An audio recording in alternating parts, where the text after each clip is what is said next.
All right, hello again to everyone who was here before the break. Hello if you weren't here before the break. My name is still Carl.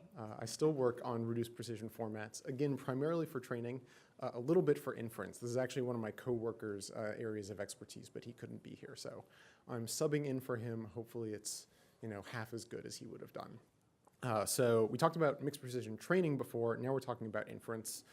This outline should look pretty similar to people who are here this morning. We're going to talk about, what is quantization for inference? What are we talking about? I'm going to talk a little bit more actually than I did before about hardware support for quantized inference, because there's a bunch of new cool stuff in Turing. And then at the end, I'll have kind of a bit of a grab bag of things talking about the accuracy that you achieve using quantization for inference and the places where accuracy and maximizing your performance in the speed sense intersect. So what are we talking about? Just to kind of define our terms slide here, when I say inference, all I mean is using a trained model, probably a deep neural network, to make predictions. If there are any probabilistic models folks in the rooms, I apologize that the deep learning community took this word from you that had so many wonderful meanings to just mean prediction, but I think that ship has sailed, so that's what I'm talking about. Quantization. When I talk about quantization, what I mean is using a narrow integer type, so 8 bits or fewer, to represent the weights or the activations in a deep neural network. And obviously, we're going to do this for performance in the speed sense reasons. You wouldn't do this just kind of for the fun of it, unless you have it as a job, I suppose. So in order to motivate quantization, I thought it would be easiest to just walk through an example. In this example, we're going to be doing 4-bit quantization. I don't want you to take away that 4-bit is the normal case. I would say actually 8-bit is the normal case, but drawing 256 of things is really annoying, whereas drawing 16 of things is much easier. So that's why I chose 4 bits. So imagine here we have a 2-neuron single layer here in our neural network. We have our weights on the left, our activations in the middle, and then the output activations on the right. These are either FP32 values, or if you saw my mixed precision training talk a moment ago, maybe they're FP16 values. So what we want to do is turn these into 4-bit integer values. I'll just talk through the weights here for a moment. There's kind of a nice geometric interpretation of what we're doing, which is I'm going to take those numbers and I'm just going to pick a floating point range. I'm just making it up. There's no sort of magic here. And in this case, I'm going to say from -2 to 2. So you can see the real number line there, spaced from -2 to 2, and I'm going to put 16 regularly spaced tick marks corresponding to the 16 integer values that you get with int4 there, and then I put my numbers on that line and I just round them to the nearest tick mark. I guess it's the signed tick mark, so you sort of have negative to the left, positive to the right. That's all we're doing. Hopefully this is straightforward.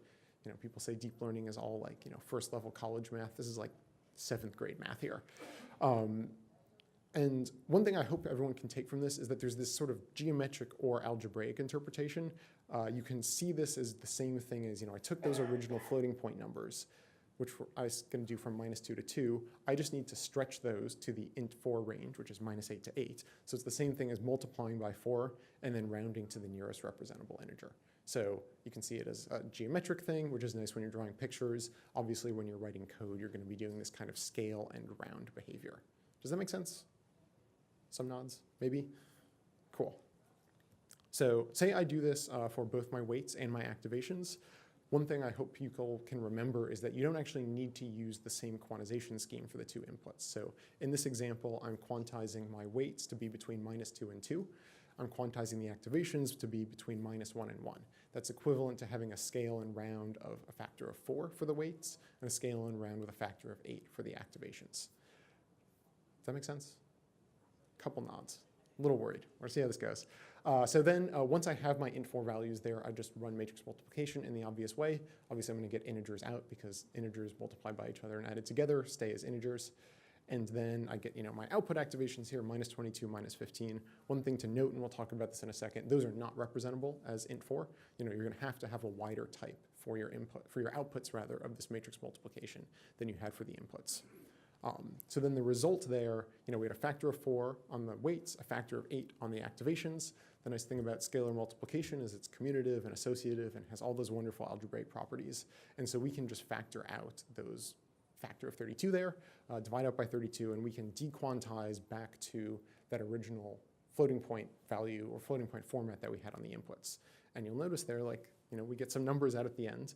They're like not that different from the numbers we had in the beginning. Maybe that's okay, maybe that's not. That's going to depend on your model.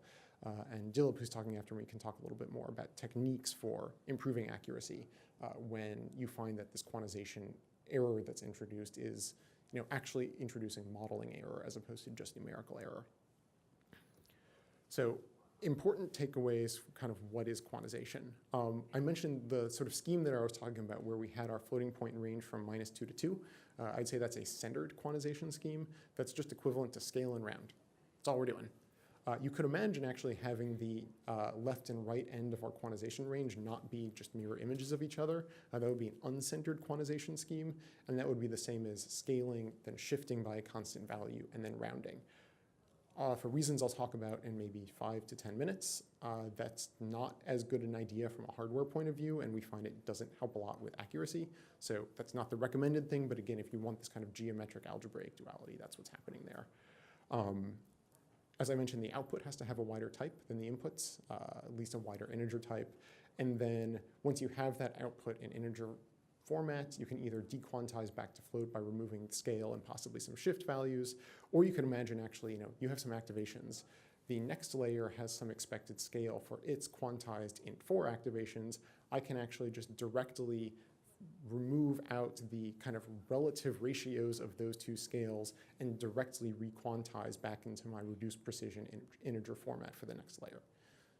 I hope that made sense. That was a lot of words to explain dividing, but hopefully you guys were with me. Gonna keep moving. Next, I'm gonna talk about hardware. So the whole reason to do this is to go fast. As I said, no one does this just for fun. I mentioned tensor cores this morning. I'm not going to say much more other than they were introduced in Volta for floating point. It's accelerated matrix multiplies used for both convolution and matrix multiply, where your inputs are in FP16, and then you can accumulate into FP16 or FP32. One point actually I'm going to highlight here, FP16 is a great format for inference because you don't have all of the things I'm talking about, you don't do any of that.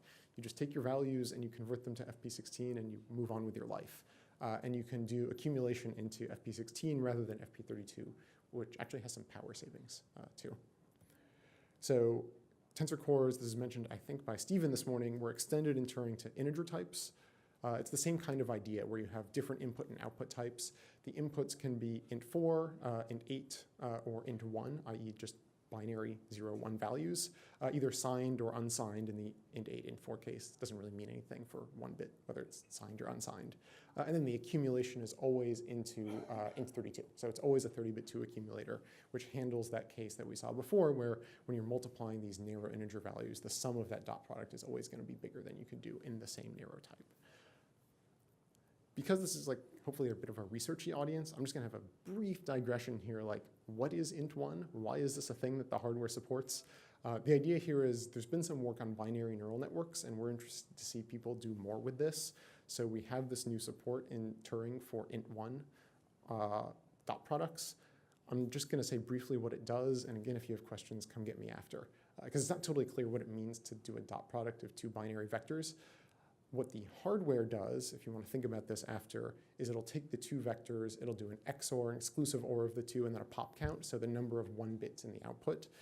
If we go back to kind of math land, if you think of all of your 1 bits as being 1s and all of your 0 bits as being -1s, and you're just doing the actual real number dot product, you can translate between this XOR pop count thing and what you actually think of as being a dot product by doing the total dot product width, which in this case is 128 minus 2 times the actual output of that instruction.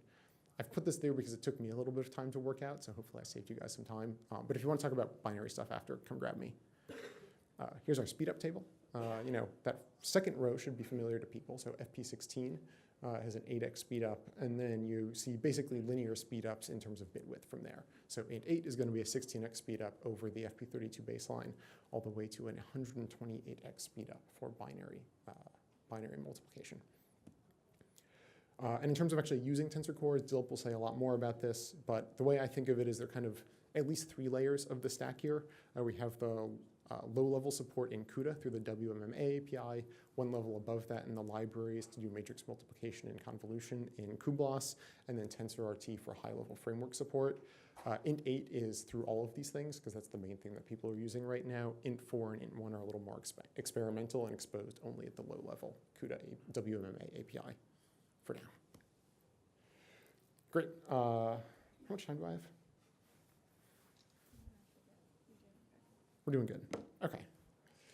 So the last thing I wanted to talk about was a bit of a grab bag around kind of the place where accuracy and speed intersect. These are just like a couple ideas that we at NVIDIA have some conviction around for quantizing neural networks for deployment. So I wanted to share them with everyone here. This is a total eye chart. I'm not actually expecting people to be able to read these numbers. What this is showing is a number of different classification models, all trained on ImageNet, a couple detection models, both on COCO as well as the Pascal VOC dataset, and one recurrent model actually trained for, I think this is German to English translation. Usually people do the other direction, but this allowed us to read the output, which was really helpful, using a GNMT style recurrent LSTM model.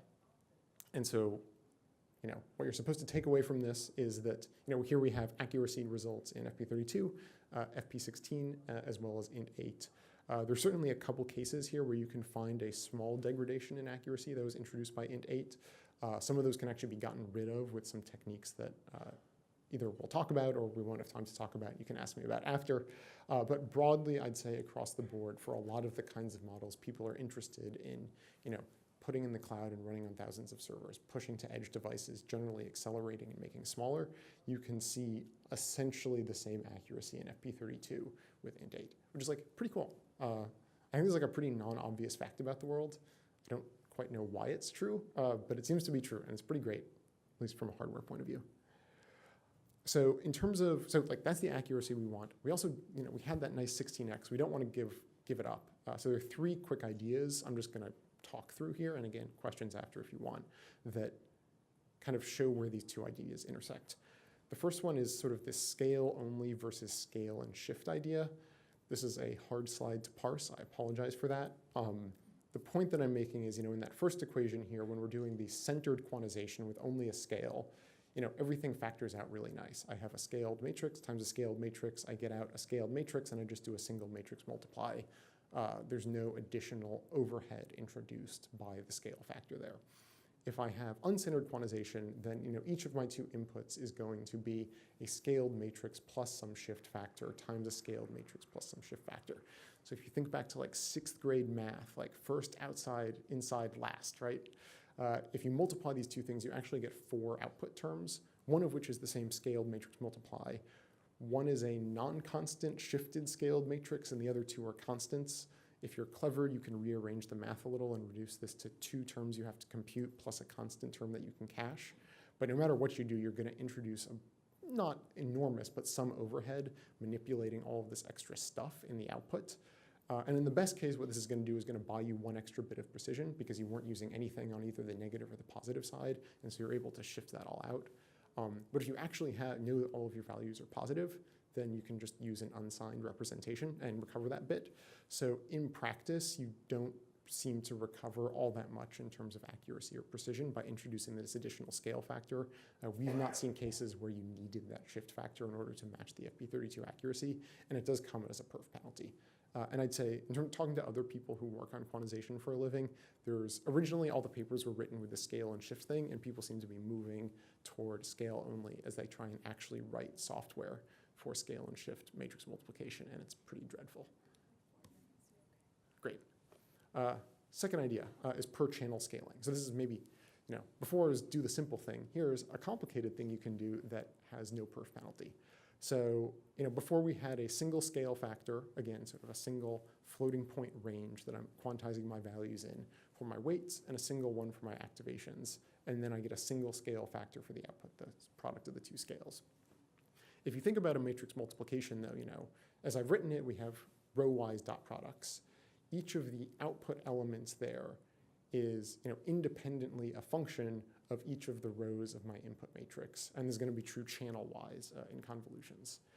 So you can imagine having a different scale factor, that is a different quantization range for each of the rows of this input matrix or each of the channels of my input convolution weights. In the convolution case, And then my output will have a different scale factor per row, which certainly introduces a little bookkeeping. Computers are really good at bookkeeping. And it actually gives you a lot more flexibility in the quantization that you're able to do. Rather than having to commit to a single range for the entire weight tensor or entire weight matrix, you can have a separate one per channel per row. This can be particularly helpful when you have significant outlier values that you really want to capture this one big weight. But if you had to commit to capturing that one big weight across the entire matrix, then you're going to have much wider quantization spacing that might introduce a lot of error. Whereas if it's just in one place, you can have a wide coarse-grained quantization for that particular row and have narrow-grained quantization everything else. So we call this general idea fine-grained quantization, and it helps a lot. So do it. And then the third thing, again, bit of a researchy audience here. Everything I've talked about so far is just, take a model and quantize it and run it. For the most challenging models, or for getting to narrower bit widths than 8, it might require a training or fine-tuning procedure that is aware of the facts. Like, I want weights such that the weights themselves can be quantized well, and they tend to produce activations that can also be quantized well. And I'm not going to define those terms. There are a lot of ideas about how to do this, and I'd say it's a pretty active research area. There's not like one thing that everyone is like, yes, this is the thing to do. If you wanted to get started with this, the place I would recommend starting is, take your pre-trained model and then fine-tune it with quantization by, on the forward pass, take your FP32 weights. It's kind of a master weight idea again. Take your FP32 weights, round them to the corresponding floating point value that maps to the value that could be directly quantized, kind of clip it to a quantized representation, use those to do forward and backward. You're going to compute some gradient and then apply that gradient back to the weights. It's not clear that this is the mathematically correct thing to do if you're trying to minimize your loss function in the presence of quantization. Actually, it's not that it's not clear, it's not the right thing to do. Especially because you have this thing that people call the straight-through estimator, which is just saying we're going to ignore this quantization step for the purposes of computing gradients, but it seems to help. So if you have some really complicated model and you want to start working on research in quantization, this is a good place to start, but there are so many more ideas. Again, come bug me after. In conclusion, so what I kind of want people to take away from this, quantization is not magic, it's just simple algebra. There is some work, so you might even call it drudgery in order to make this work, but there's great software support to get rid of that, so you'll hear about that in a second. Turing has really extensive support for making int8 run fast, and it has kind of experimental support for making int4 and int1 run really, really fast. So if you're interested in running things fast, using less power, making it smaller, this is really where I would recommend looking. And then there's kind of two technical ideas I'm hoping people can take away. One is, centered quantization schemes are just much more friendly, both for software and for hardware, and seem to have minimal accuracy impact. So if you have a choice, prefer a centered quantization scheme. And then fine-grained, or what we call per-channel scaling, I think is a really good idea, and you should use it. And that is all I have. Thank you. Hi, I'm NeurIPS Expo, and I'm going to be talking a little bit about the practicalities of int8 in TensorRT. Also, a little bit about what else is in TensorRT, and about our TensorFlow backend integration of TensorRT. So we've had int8 in TensorRT for a couple of years now. It uses scale-only fine-grained quantization, which Carl was talking about, and for the most part, it works pretty well. So all of this is calibration that was done after training. So the model was trained, fed into TensorRT, you tell it to calibrate the model, these are the numbers you come up with. And so with the exception of MobileNet, which is generally considered to be a tough model to quantize, the gaps are pretty small, both for object detection and for classification and segmentation. But over the past couple of years, as int8 GPUs have become more pervasive in the marketplace and more people have been using it, they've been asking us questions like, okay, suppose I already know the dynamic range of my network because I trained it. Or I have HDR input to part of my network, and some of it really does need FP16 dynamic range. but I'd like to get the performance benefits of 8-bit for part of my network. Or I fed my network into TensorRT, I used your magic calibration, it didn't work. Okay, so what can I do now? So I'm going to talk through some of these things using an example which didn't work so well. This was one from our automotive team where they were experimenting with YOLO V1. And they ran the quantization, and what they saw was that the MAP for the FP32 model was about 53, and they had 8,800 detections. They quantized this, and they lost 1,000 of those detections, and the MAP dropped to about 50. So in previous versions of TensorRT, it was kind of magic. You just asked it to run the whole model in int8, and if it didn't work, you were kind of stuck. So the question is, well, what can we do about this? And in order to explain this, I need to talk a little bit about how calibration works in TensorRT. So the first thing we do is we ask the application for some representative input. And we run that through the FP32 model. And we collect for each tensor the distribution of activations that we get from that. And then from that histogram, we ask, OK, well, we have various cutoff points in here at which we could quantize the model. So we choose a cutoff point, we quantize the model. That gives us a new, we quantize that distribution, and that gives us a new distribution, which we can compare with the original using the KL divergence to measure the information theoretic loss. And we just choose the cutoff point which minimizes the loss for each tensor, and that gives us a dynamic range per tensor. And because that can take a couple of minutes, on an embedded platform, we allow you to cache that.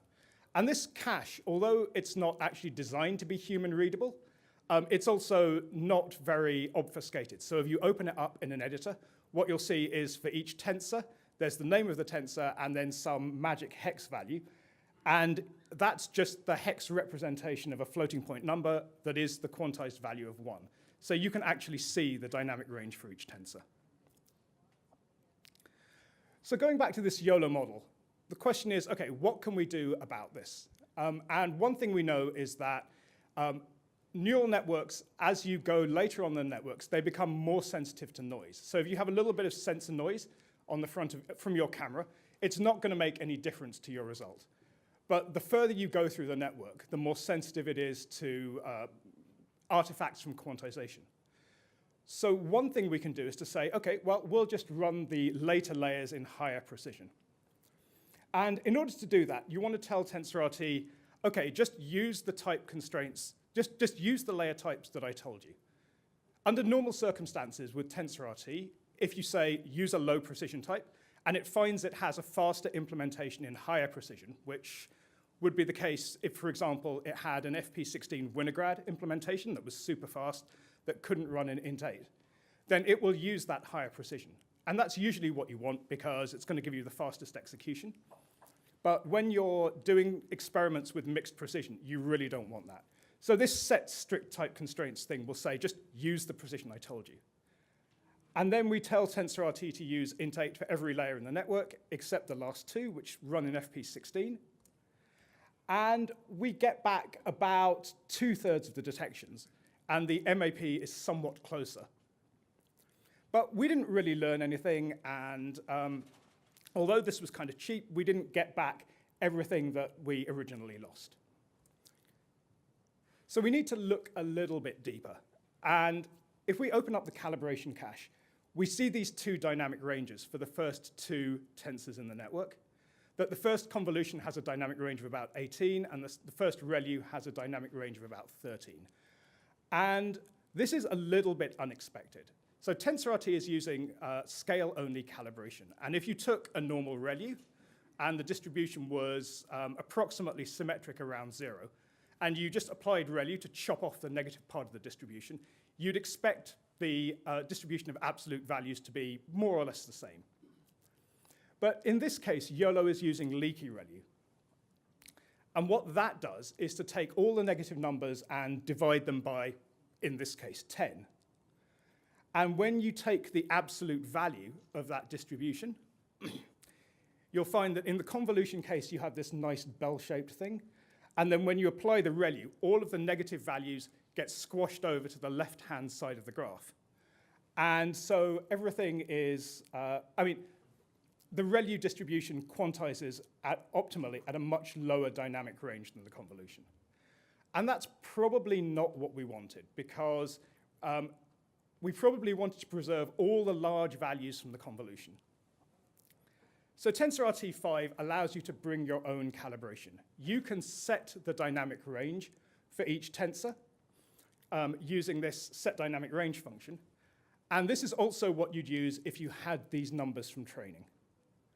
And so in this case, we look at each ReLU and we say, OK, we're just going to use the dynamic range of the preceding convolution. And once we do that, we get the MAP back. And although we've lost a few detections, because the MAP is similar, we might reasonably think that those are the low confidence detections that don't match the original data set very well anyway. So in summary, if you want to get the best from INT8, the ideal case is that you got your dynamic range from training. So you know all the dynamic ranges for the tensors of your network, and you just apply those to TensorRT, and everything is easy. If you don't have those, and TensorRT's calibration is not working for you, then think about mixed precision, because that's a really easy thing to try. And in this particular YOLO model, you can just keep moving the boundary between INT8 and FP16 backwards through the network. And after you've gone about 6 or 7 convolutions back, all the accuracy comes back. So the downside of that is that although FP16 is pretty fast, it's still tensor core accelerated on recent GPUs. It's just not as fast as INT8. So if that doesn't work for you and you really have to look in detail at what's happening, remember that TensorRT is making local decisions on the basis of each activation tensor individually. So you can get some insights from looking into the calibration cache to see what it in fact did. And then there are things that you know about the network structure and the numerical properties of the operators, which allow you to do better than TensorRT was able to do on its own. And then one final observation which somebody made to me is we have this legacy calibrator before we discovered the use of KL divergence to match distributions, and it would let you do a parameter sweep over all of the possible calibrations that you might apply. And if you use that, then you can, in fact, find one that works for this YOLO V1 example.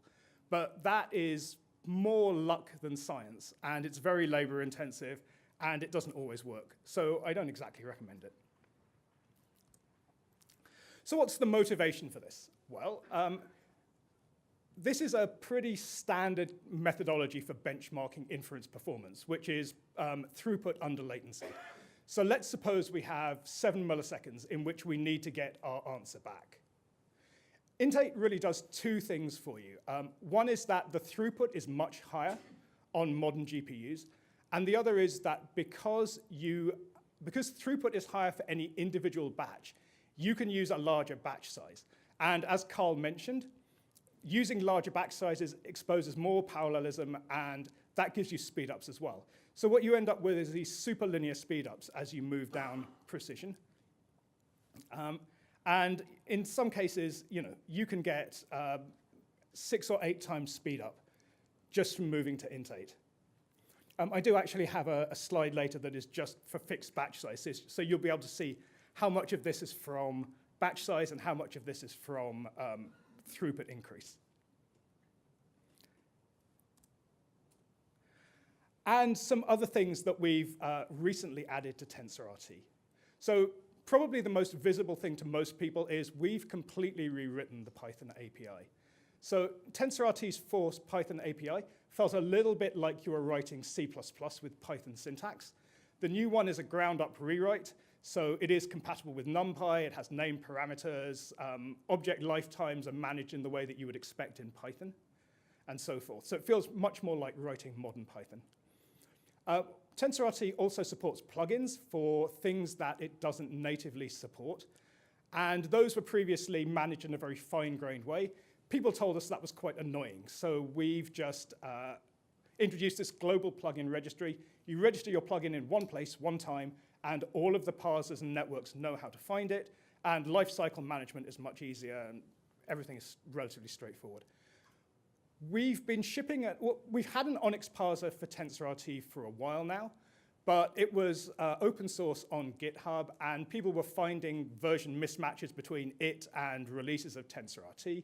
So we've now shipped it as part of the product so that you know what you're using has been QA'd with TensorRT and will work. We've also added support for our most recent devices, Xavier and Turing. All of the benchmarks I showed were from T4, which is our latest inference part. And so Xavier is the embedded device. And it has on it something called DLA, which is a hardware block for accelerating DNNs in a very power-efficient fashion. And we're also supporting that in FP16. And finally, people told us that Windows was an important platform, so we've added support for Windows 2. Yeah, it was a revelation to us too. So, so what's coming? Reinforcement learning. We've had requests for reinforcement learning, people saying that inference is a substantial part of their training cost for reinforcement learning. And what they needed from TensorRT was, well, TensorRT does two things. One is that the expensive part of TensorRT is it has an auto-tuner in it, which looks over all of the kernel space to try and find the absolute fastest possible combinations of kernels to execute your network. And that can take seconds or tens of seconds to run, even on a cloud GPU, because it has an enormous number of kernels that it's looking at, and it's actually doing some dynamic programming to optimize combinations of kernels across time. And for reinforcement learning, your schedule is fixed once you've trained for the first time, and you're just updating your weights over and over again. So we've introduced a very fast refit function for that application. We're also taking the plugins and parsers open source. We would like to make it easier for people to share plugins with each other. And so we're going to have a repository on GitHub where we're seeding that. And for parsers, it's more of a question of, well, you have some cunning activation function, for example, which TensorRT can support, but there's just no parser support for it, and so the workflow is hard. So we're going to make it easy for you to add that support yourself if you need to. And the other thing is that all of this int8 goodness, which we've been talking about, in the next version of TensorRT, it will be available for DLA as well. So the final thing I'd like to talk about is our backend for TensorFlow. So we launched this last March. It's part of TensorFlow, and you can take a frozen graph or a graph def, compile it for TensorRT, and it will substitute in all of the subgraphs that it can with TensorRT subgraphs. So you'll get acceleration for those pieces, and everything else will just continue to run in normal TensorFlow, so your network will continue to work, even if it has things in it which TensorRT doesn't support. So we launched that with sort of nice ResNet 50 benchmarks, and we've been going back and making sure that all of the convolution backbones that you know and love work well in int8. So you can see that for the more classic backbones like ResNet and Inception, where we've had more time to optimize those, the acceleration factors over TensorFlow are quite large. So this is running at batch size 8, and it's normalized to the performance of those networks in TensorFlow FP32. And you can see that just eliminating the framework overheads, still running in FP32, you get maybe 50%, 75% speed up. But when you go to int8, the acceleration factors are substantially larger. And so we're doing pretty well with the convolutional backbones, we think. There's still a little bit of work to do because they're still not at the speeds that you can get with native TensorRT, but we're continuing to optimize. And so once you do that, and you start doing object detection, then the other pieces of the network start to take a larger fraction of the time. So we've been working on non-maximal suppression, which is the bounding box culling. And in native TensorFlow, that's actually 3,700 ops to implement that. And so we looked at accelerating that on a GPU, and it seemed like it would be kind of hard work. And so we have a new implementation of NMS, which is just a single op. And we're going to be able to replace that where it's used with just a single GPU kernel. And the use of that is relatively straightforward. So when you build your graph for inference, you'll just add this extra attribute saying combined NMS, and you'll be able to look on TensorBoard to see whether that is in fact the op that's being used. And so that PR is currently open. We'll be upstreaming that really soon, and we'll be publishing benchmarks to match. And finally, hot off the press, the TensorFlow, the TF-TRT examples have just appeared on GitHub. They're object detection samples and classification samples. So I encourage you to go away and download those and try them out. Okay, thank you. That's all I have.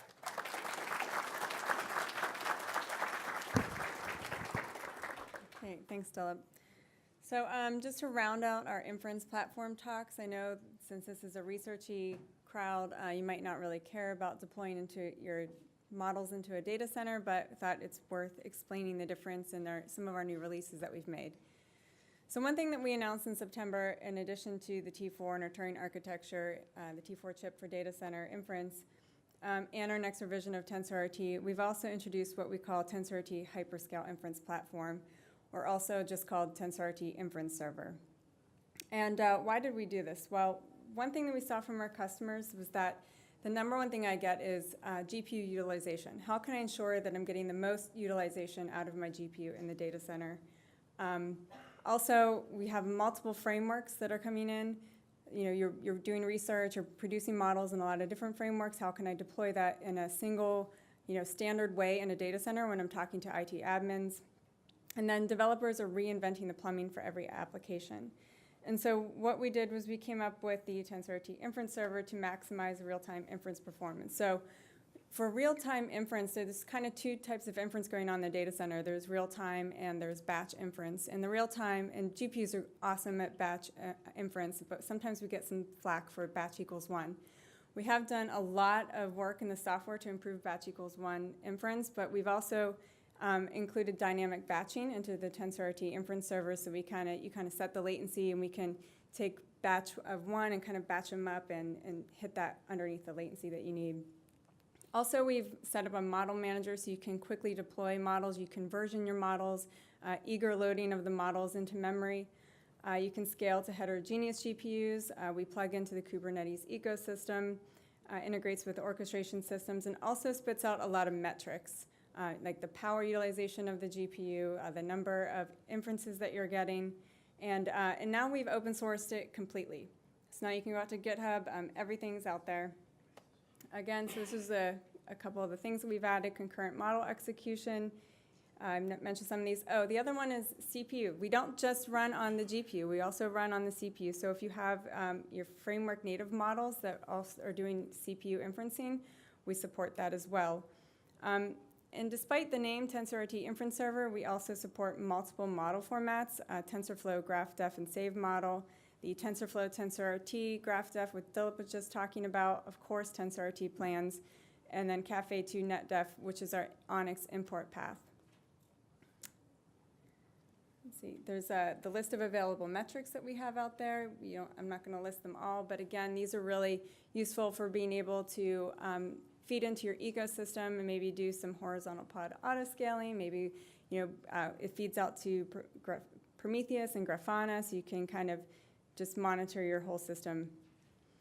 The kind of takeaway for this is the dynamic batching and the performance that you can get with batch size 1 or your latency requirements. You can group the inference requests based on your defined metrics. And again, just the concurrent model execution can get 4x better performance. The concurrent model execution, we use CUDA streams underneath, and it's not just the same model, but we can also run concurrently different workloads at the same time. So that was a really big improvement and something that was asked for our customers. And just because this is a research crowd, This is something that we just did for fun because, you know, we really like the research that NVIDIA research team does, but we actually took a research model all the way through to production. So we took the in-painting model, which was developed in PyTorch. We exported it to Onyx. We took the Onyx model, imported it into TensorRT, and then deployed it into the TensorRT inference server on AWS. And this is something that we really haven't released to anybody yet. So it's just kind of a friends and family thing, but since we're all here together, you guys are kind of like friends and family. So go out and you can play with it yourself and play with the in-painting model and just kind of see all of our products in action. It was just really a nice little feat to take something all the way from research to production and just see the work all come together. Again, you can download this from our NGC repository. You can get it from GitHub, and it's open source. Additional resources, again, we are part of Kubeflow. The inference server is part of the Kubeflow workflow, and we have a guest blog on Kubeflow. So if you have any questions about running inference in the data center, please see me after.